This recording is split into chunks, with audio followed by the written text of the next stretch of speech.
Salamlar, bugün sizlərdən malların geri qaytarılmasına baxacağıq.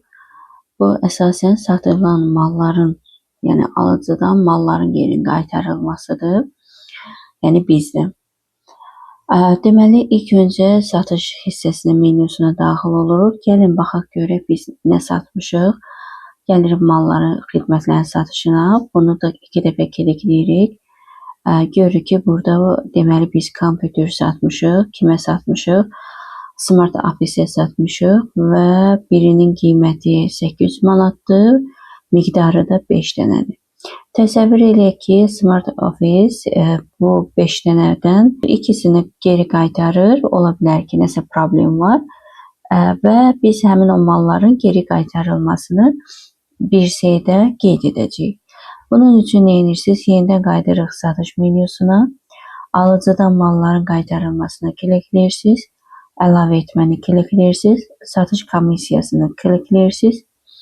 Sonra tariximizi düzəldirik. İndi şərt deyil ki, eyni tarixdə olsun. Ola bilər ki, məsəl üçün biz deməli ayın yanvarın 15-i satmışıq 2025-də.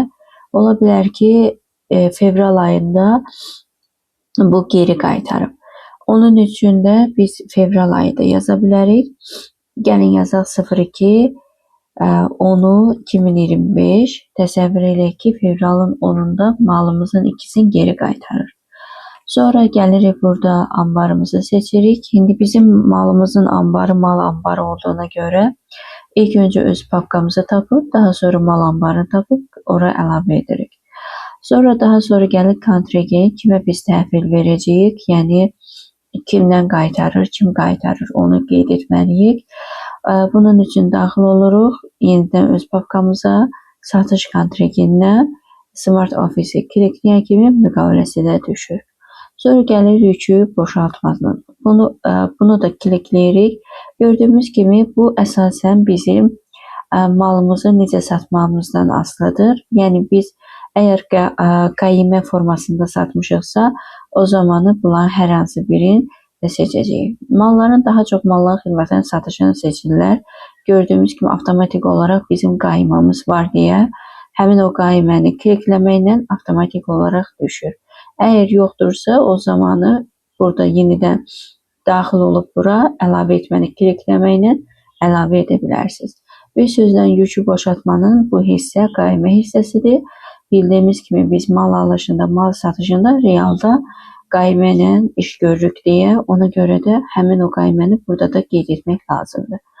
Daha sonra gələcək bizdə, əgər biz bu malı ƏDV-yə daxil olmayan mallar kimi qeyd etmişiksə, o zaman bu qiymətə valyutaya daxil olub, məbləğ ƏDV-yə daxildiyini götürüb, OK-yə sıxmalıyıq ki, hər hansı bir yanlışlıq olmasın.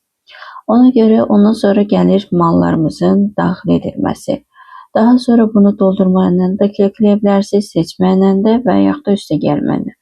Daha rahat yolu olduğuna görə bizdə artıq qaymə var deyə doldurmanı klikləyirsiniz. Yükü boşaltmanı sənəd üzrə doldurmaq, onu klikləyirsiniz.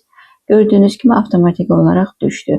Hətta miqdarı da düşdü, onun yəni qiyməti də düşdü.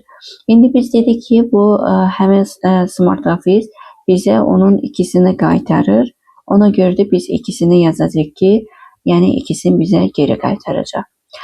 Daha sonra bu heç bir şeyi, yəni gəlin bunu böyüdək, heç bir şeyi dəyişməyə ehtiyac yoxdur, əlavə etməyə ehtiyac yoxdur. Ona görə keçirik hesablamanın uçot hesabına. Onu mütləq qeyd etməliyik. Bildiyimiz kimi biz satış ediriksə, bizim deməli avtomatik olaraq hesabımız 211 olur. Azərbaycanda da deyə bu Smart Office, ona görə 01-i seçirik. Əgər 211 gəlirsə, yanında mütləq şəkildə 543 gələcək. Fərqi yoxdur, biz nağd ödeyirik, ödəmirik. Avans alınmış avans üzrə hesab yazmalıyıq onu.